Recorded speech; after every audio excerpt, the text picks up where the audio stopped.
Olá, senhoras e senhores, mais um bloco envolvendo Lei 8.112/90, rumo aos cargos de assistente técnico administrativo do Ministério da Fazenda. Que maravilha! Direito administrativo à disciplina, Fabrício Bolzão, meu nome, à disposição de cada um dos senhores e das senhoras deste Brasil. Ainda sobre o tema Lei 8.112/90, nós paramos no último bloco, no tocante a férias. Falamos dentro de direitos e vantagens, nós falamos primeiro do sistema remuneratório, quando é vencimento, quando é remuneração, quando é subsídio.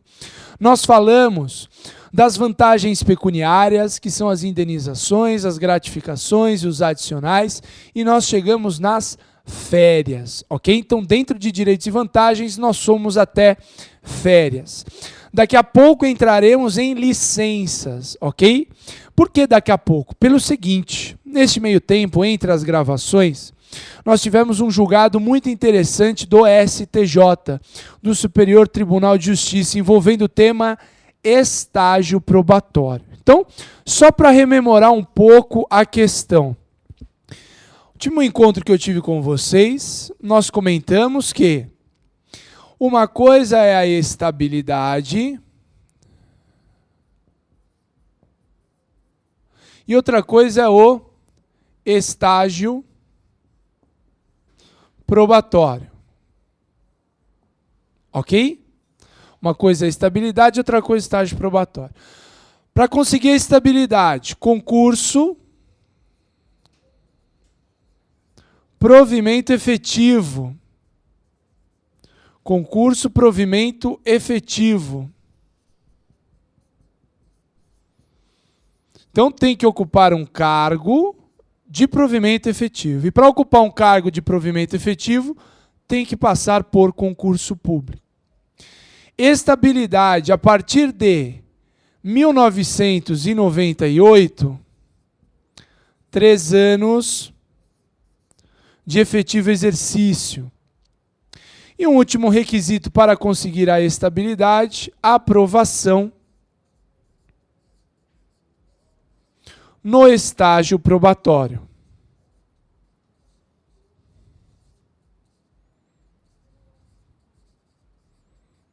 Ok?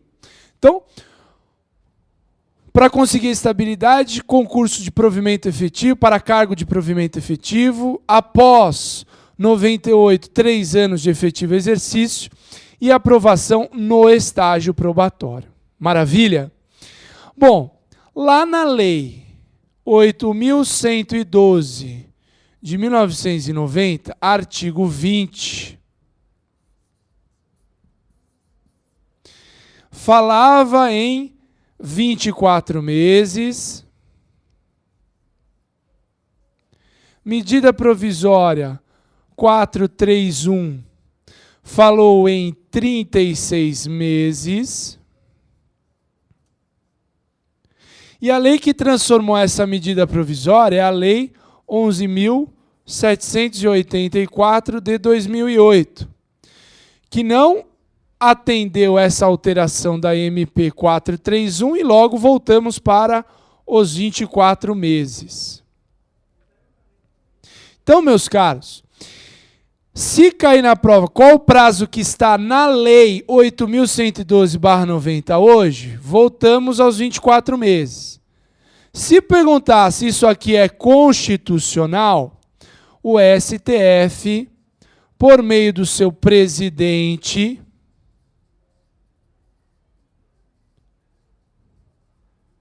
já entendeu que isso é inconstitucional. Não foi o STF inteiro, foi o presidente numa decisão cautelar que entendeu que é inconstitucional.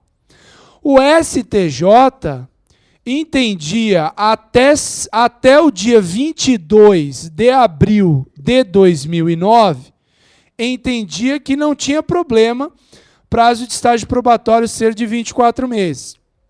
Mas o STJ, no dia 22/4 de 2009, no mandado de segurança 12.523, mandado de segurança 12.523, o STJ mudou o seu posicionamento. O STJ, assim como o STF, entende que não é possível falar em 24 meses para estágio probatório, que é prazo menor do que os 3 anos da estabilidade. Se puder abrir o quadro aqui de novo, se puder abrir para mim aqui, ó, não é possível, ótimo, isso aí, não é possível para o STJ e para o STF agora, o prazo de 24 meses, em desacordo com os 3 anos da estabilidade. Estabilidade, meus caros, que está na Constituição Federal, artigo 41, ok? Foi a emenda 19, emenda constitucional 19, de 1998, que passou de 2 para 3 anos para conseguir a estabilidade. Então, como pode cair na prova? Como está expresso na Lei 8.112/90? Na Lei 8.112/90 está expresso 24 meses, hoje em dia, ok? Se perguntar isso é constitucional ou inconstitucional, maioria agora passa a entender que é inconstitucional. Tanto o STF como o STJ recentemente, mais precisamente no dia 22/4 de 2009, ok? Então esse é um parênteses envolvendo outros blocos, mais precisamente o primeiro bloco da Lei 8.112/90. Bom, conforme dito, nós estamos em direitos e vantagens, ok? Lá na Lei 8.112/90, nós estamos no tema direitos e vantagens.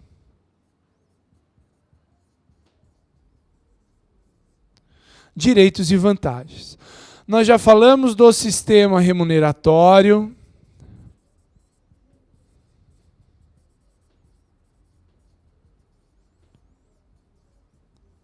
Ou seja, falamos da questão do vencimento, da questão da remuneração e do subsídio. Nós falamos das vantagens pecuniárias. Falamos das vantagens pecuniárias. Quais são as vantagens pecuniárias? Indenizações,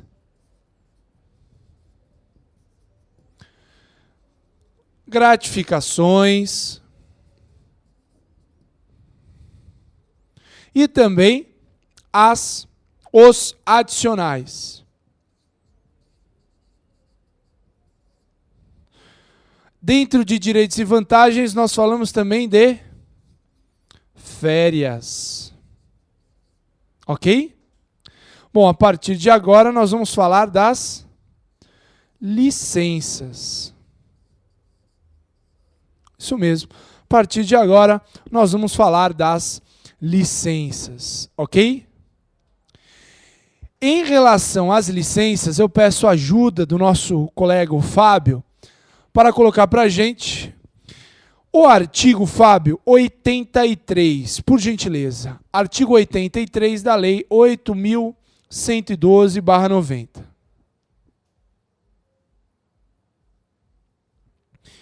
Artigo 83 da Lei 8.112/90, que fala da licença por motivo de doença em pessoa da família, ok? Licença por motivo de doença em pessoa da família. Licença por motivo de doença em pessoa da família, que fala o seguinte nos termos do artigo 83.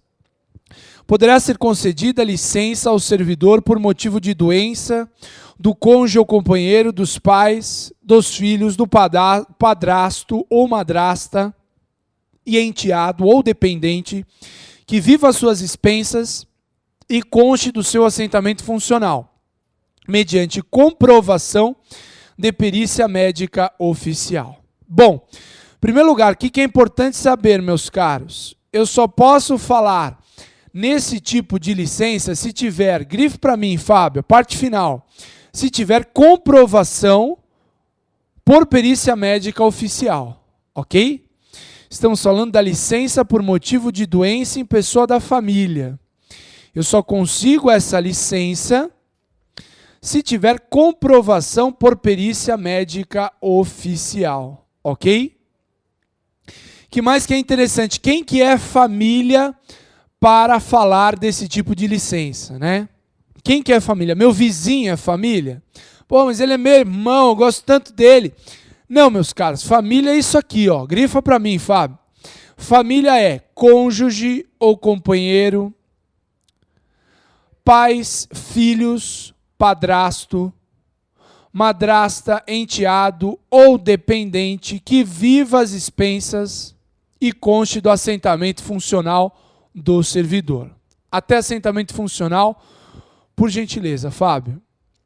Então, cônjuge, companheiro, pais, filhos, padrasto, madrasta, enteado ou dependente que viva às expensas do servidor, viva às custas do servidor, ok? E conste do assentamento funcional.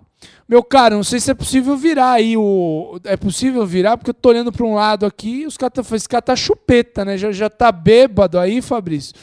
Então, se puder ou mudar o lado do vídeo, o Paulo geralmente muda o lado. Se não, muda o lado aí da lei, porque senão eu fico lendo aí que nem um idiota, né? Eu olho para um lado e vai para o outro lado. Bom, o que é importante ainda, meus caros, a respeito da licença por doença em pessoa da família?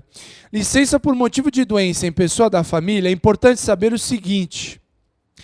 Para conseguir essa licença, se o Fábio for lá ao parágrafo 2º, melhor dizendo, ao parágrafo 1º, se o Fábio for ao parágrafo 1º, ele vai ver que não basta a pessoa da família, que é qualquer uma destas que nós falamos, companheiro, cônjuge, pais, padrasto, madrasta, filhos, enteados, ou quem vive às expensas do servidor, e conste do assentamento funcional. Parágrafo 1º. Mas também é importante saber o que, meus caros?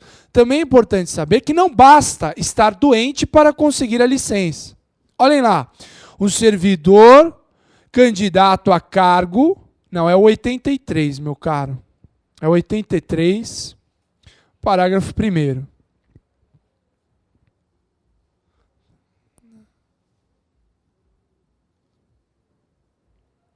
Isso, agora sim, olhem lá.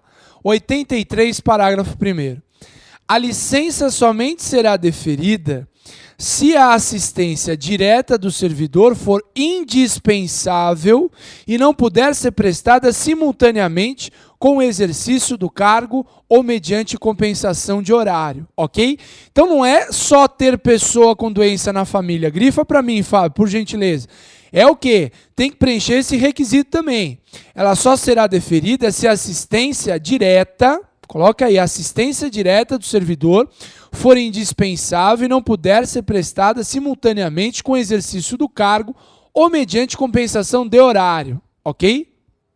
Então, só nessa hipótese será deferida. Porque não basta ter pessoa na família com doença. Não. Tem que demonstrar que é indispensável a ajuda do servidor.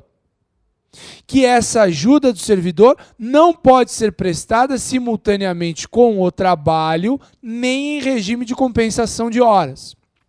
Então, por exemplo, o servidor precisa ajudar a mãe no período da manhã, então ele começa a trabalhar a partir do meio-dia. Isso é regime de compensação de horas, é um exemplo de regime de compensação de horas, ok? Maravilha? Então, aí mais um requisito para conseguir o deferimento da licença. Essa licença é por quanto tempo, meus caros? Aí o parágrafo 2º, na sequência, por gentileza, Fábio. Parágrafo 2º, aquele que não foi revogado, olhem lá. A licença será concedida, primeiro, grifa para mim, sem prejuízo da remuneração, por até 30 dias, ok? Então, em primeiro lugar, licença remunerada nos 30 dias iniciais, ok? Licença remunerada nos 30 dias iniciais. Podendo ser prorrogado por mais 30 dias, também remunerado esses 30 dias, ok? Pode grifar também, Fábio, podendo ser prorrogada por até 30 dias. Então, os 30 dias iniciais remunerados, a prorrogação por mais 30 dias também remunerada.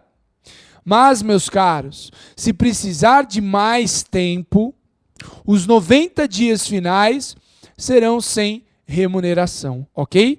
Então pode colocar, meu Fábio, meu caro, isso mesmo, excedendo estes prazos, sem remuneração por até 90 dias. Então, os 90 dias finais será sem remuneração. O prazo da licença será sem remuneração, ok?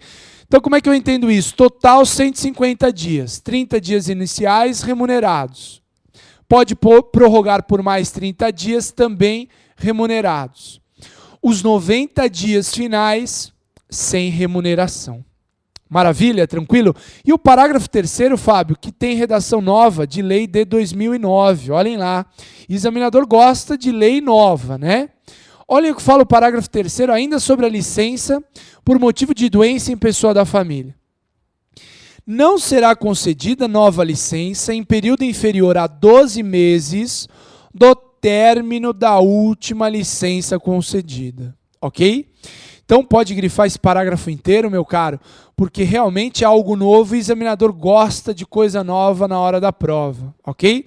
Não será concedida nova licença em período inferior a 12 meses do término da última licença concedida.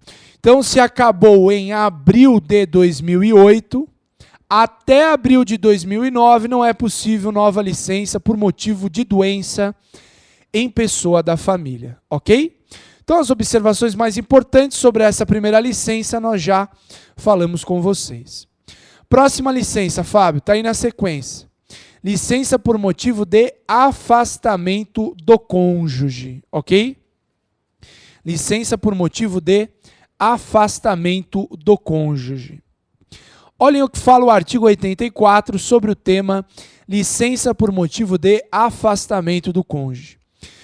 Poderá ser concedida licença ao servidor para acompanhar cônjuge ou companheiro, que foi deslocado para outro ponto do território nacional, para o exterior, para o exercício de mandato eletivo dos poderes executivo e legislativo. Então o examinador pode perguntar, licença por motivo de afastamento do cônjuge. Que tipo de afastamento o servidor tem direito à licença? Grifa para mim, Fábio, por gentileza. Deslocado para outro ponto do território nacional, para o exterior, ou para exercer mandato eletivo nos poderes executivo e legislativo. Ok? Então, qual o tipo de deslocamento que legitima essa licença? Deslocado para outro ponto do território nacional, para o exterior ou para o desempenho de mandato eletivo nos poderes executivo e legislativo. Ainda sobre essa licença por motivo de afastamento do cônjuge, olhem o que fala o parágrafo 1º, que interessante. Essa licença será por prazo indeterminado e sem remuneração, ok? Pode grifar aí que essa licença será por prazo indeterminado e sem remuneração, ok? Claro, meus caros, você vai se deslocar, vai pedir uma licença para acompanhar seu cônjuge. Né? Não é a bem do interesse público, nada. Não, o cônjuge foi deslocado. Você vai acompanhar o cônjuge. O que acontece? Licença por prazo indeterminado, porém sem remuneração. Próximo parágrafo. O parágrafo 2º também é muito importante. Olhem o que fala o parágrafo 2º, se o cônjuge também é servidor. No deslocamento de cônjuge ou companheiro, servidor, público.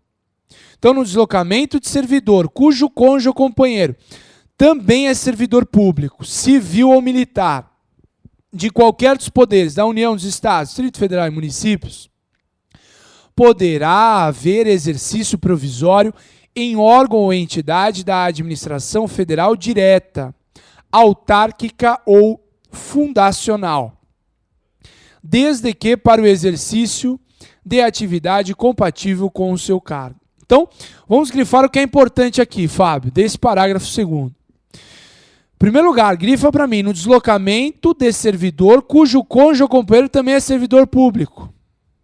Isso é importante.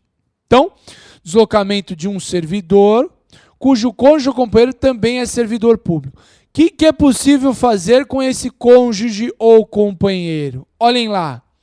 É possível haver o exercício provisório em órgão ou entidade da administração federal. Pode grifar para mim, Fábio. É possível haver exercício provisório em órgão ou entidade da administração federal direta, autárquica ou fundacional, desde que para o exercício de atividade compatível com o cargo. Ok? Desde que para o exercício de atividade compatível com o cargo.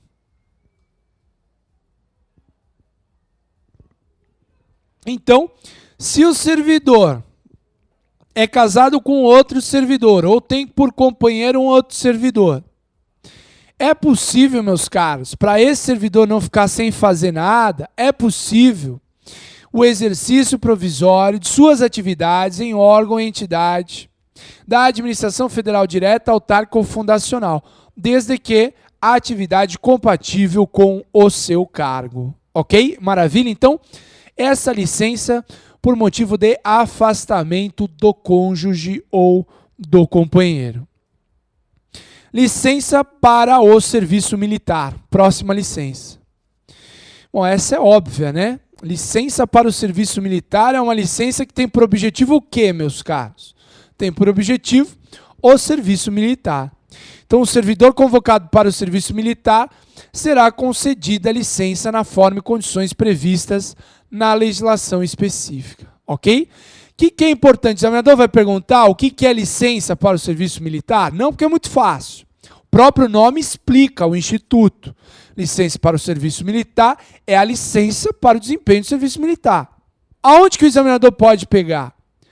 Quando acaba o serviço militar, qual o prazo para esse servidor voltar a desempenhar suas atividades? Por gentileza, Fábio, é o parágrafo único. Concluído o serviço militar, o servidor terá até 30 dias sem remuneração para reassumir o exercício do cargo, ok? Então, essa é uma peculiaridade da licença para o desempenho de serviço militar. Porque, concluído o serviço militar, a lei dá um prazo de 30 dias sem remuneração para reassumir o exercício do cargo, ok? Maravilha? Próxima licença que nós vamos estudar é a licença para a atividade política. Licença para a atividade política. O que é importante saber sobre a licença para a atividade política? Em primeiro lugar, meus caros, essa licença será sem remuneração durante o período que vai da escolha do nome da convenção partidária até o registro da candidatura, ok? Então, grifa para mim, Fábio, por gentileza. Essa licença será sem remuneração durante o período que mediar a sua escolha em convenção partidária, ou seja, a escolha do nome do servidor na convenção partidária até o registro da candidatura. Nesse período que vai da escolha do nome em convenção partidária até o registro da candidatura, há uma licença sem remuneração, ok? Aí a licença será sem remuneração. Se o Fábio for lá para baixo, parágrafo 2º, Fábio, lá no parágrafo 2º, nós temos o quê?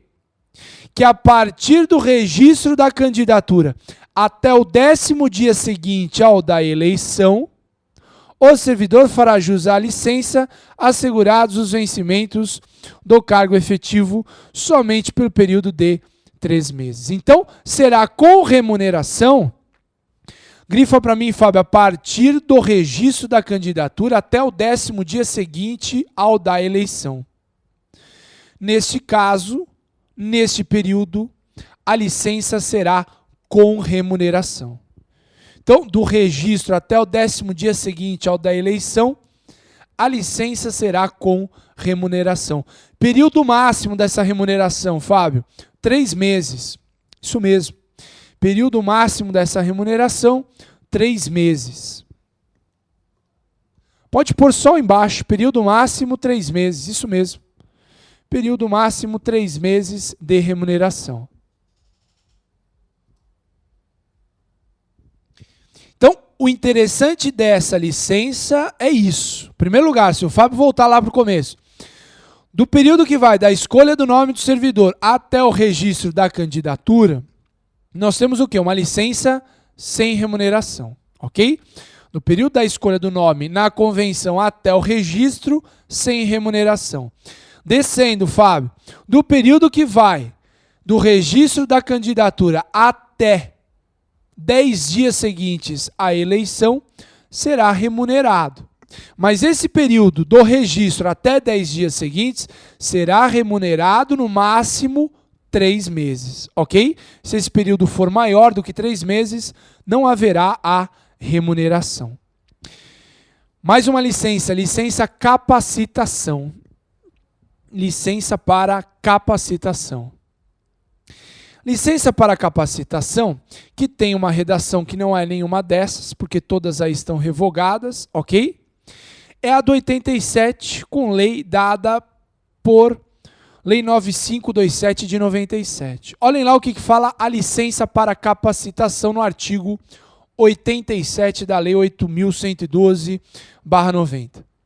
Após cada quinquênio, ou seja, após 5 anos de efetivo exercício, o servidor poderá, no interesse da administração, afastar-se do exercício do cargo efetivo, com a respectiva remuneração, por até 3 meses para participar de curso de capacitação profissional. Então, vamos grifar o que interessa aí, Fábio. Após cada 5 anos de efetivo exercício, após cada quinquênio de efetivo exercício, primeiro só isso,